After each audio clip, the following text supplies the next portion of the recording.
क्या सच में अभिमन्यु को छल से मारा गया था? क्या श्रीकृष्ण पहले से जानते थे उसका अंत?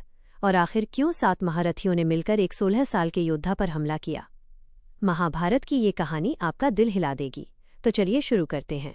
शुरू करने से पहले लाइक, शेयर, सब्सक्राइब जरूर करें। अगर वीडियो पसंद आई हो तो कमेंट जरूर करें। जय श्री कृष्णा। तो चलिए शुरू करते हैं। महाभारत के महागाथा में श्रीकृष्ण और अभिमन्यु का संबंध केवल पारिवारिक नहीं था, बल्कि ये गुरु शिष्य, मामा भांजे और एक गहरे आत्मिक जुड़ाव का प्रतीक था। अभिमन्यु अर्जुन और श्रीकृष्ण की बहन सुभद्रा के पुत्र थे, इसलिए वे श्रीकृष्ण के सगे भांजे थे। अभिमन्यु महाभारत के सबसे प्रतापी और तेजस्वी युवा योद्धाओं में से एक थे, जिनका जीवन जितना छोटा था उनका पराक्रम उतना ही अमर रहा। आइए इनके संबंध, चक्रव्यूह की कहानी और इनके जीवन के महत्वपूर्ण पहलुओं को विस्तार से समझते हैं। 1. श्रीकृष्ण और अभिमन्यु का संबंध। अभिमन्यु का बचपन द्वारका में अपनी माता सुभद्रा और मामा श्रीकृष्ण के संरक्षण में बीता था। जब पांडव 13 वर्ष के वनवास और अज्ञातवास पर थे, तब श्रीकृष्ण ने ही अभिमन्यु के पालन पोषण और शिक्षा दीक्षा की जिम्मेदारी संभाली थी। अस्त्र शस्त्र की शिक्षा। अभिमन्यु को युद्ध कला की प्रारंभिक और उच्च शिक्षा स्वयं श्रीकृष्ण और उनके भाई बलराम जी की देखरेख में मिली थी। श्रीकृष्ण के पुत्र प्रद्युम्न उनके मुख्य शिक्षक थे। अद्भुत संस्कार। श्रीकृष्ण ने अभिमन्यु को न केवल युद्ध कला सिखाई, बल्कि उन्हें धर्म, नीति और वीरता के वे संस्कार दिए, जिसने उन्हें इतनी कम उम्र में भी एक परिपक्व योद्धा बना दिया। 2. गर्भ में चक्रव्यूह का ज्ञान। अभिमन्यु के जीवन की सबसे प्रसिद्ध कथा उनके चक्रव्यूह भेदन के ज्ञान से जुड़ी है। जब अभिमन्यु अपनी माता सुभद्रा के गर्भ में थे, तब एक दिन अर्जुन ने सुभद्रा को चक्रव्यूह में प्रवेश करने की विधि सुनाई थी।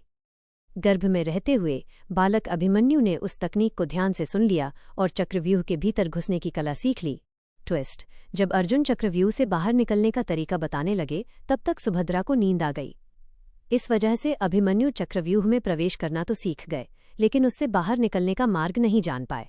श्रीकृष्ण इस सबसे अवगत थे, क्योंकि वे जानते थे कि नियति ने अभिमन्यु के लिए क्या तय किया है। 3. कुरुक्षेत्र का युद्ध और चक्रव्यूह की रचना। महाभारत युद्ध के 13वें दिन द्रोणाचार्य ने पांडव सेना को हराने और युधिष्ठिर को बंदी बनाने के लिए चक्रव्यूह की रचना की। चक्रव्यूह को भेदने की कला केवल अर्जुन, श्रीकृष्ण, प्रद्युम्न और परशुराम को पता थी। उस दिन कौरवों ने एक सोची समझी रणनीति के तहत अर्जुन और श्रीकृष्ण को युद्ध क्षेत्र से बहुत दूर संशप्तकों से लड़ने के लिए भेज दिया था। पांडव खेमे में चिंता की लहर दौड़ गई। तब 16 वर्ष के बालक अभिमन्यु ने युधिष्ठिर से कहा, तात, मुझे चक्रव्यूह में प्रवेश करना आता है, बाहर निकलना नहीं। लेकिन अगर आप सब मेरे पीछे रहकर मेरी सहायता करें, तो मैं आज कौरवों के इस व्यूह को तोड़ दूंगा। 4. अभिमन्यु का महापराक्रम और वीर गति।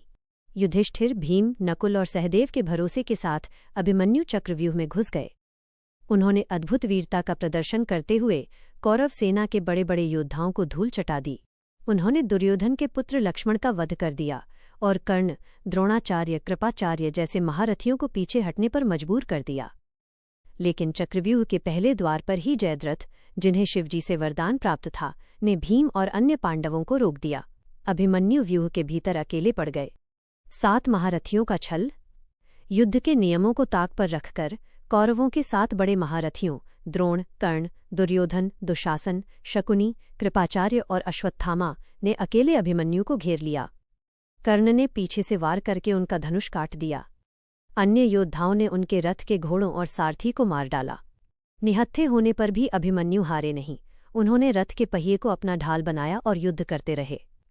अंत में दुशासन के पुत्र ने उनके सिर पर गदा से वार किया और अभिमन्यु वीरगति को प्राप्त हुए। 5. अभिमन्यु के वध पर श्रीकृष्ण की भूमिका और प्रतिक्रिया। जब शाम को अर्जुन और श्रीकृष्ण वापस लौटे, तो उन्हें अभिमन्यु की मृत्यु का समाचार मिला। अर्जुन शोक और क्रोध में डूब गए। उन्होंने प्रतिज्ञा ली कि यदि कल सूर्यास्त से पहले मैंने जयद्रथ का वध नहीं किया, तो मैं स्वयं अग्नि समाधि ले लूंगा। श्रीकृष्ण का ढांढस। श्रीकृष्ण ने अर्जुन को संभाला और कहा कि अभिमन्यु एक महान आत्मा था, जो अपने क्षत्रिय धर्म का पालन करते हुए वीरगति को प्राप्त हुआ है। प्रतिज्ञा पूरी करवाना। अगले दिन 14वें दिन जयद्रथ को कौरवों ने सेना के सबसे पिछले हिस्से में छुपा दिया था।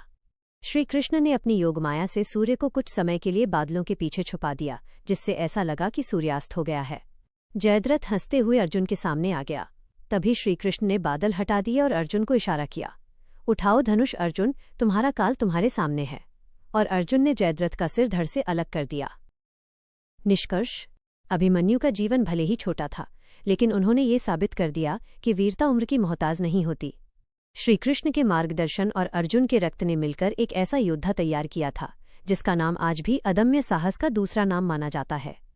महाभारत में अभिमन्यु का बलिदान ही वो मोड़ था जहां से युद्ध के सारे नियम टूट गए और कौरवों के विनाश की गति और तेज हो गई। अगर वीडियो पसंद आई तो लाइक, शेयर, सब्सक्राइब जरूर करें और कमेंट में बताओ जय श्री कृष्णा।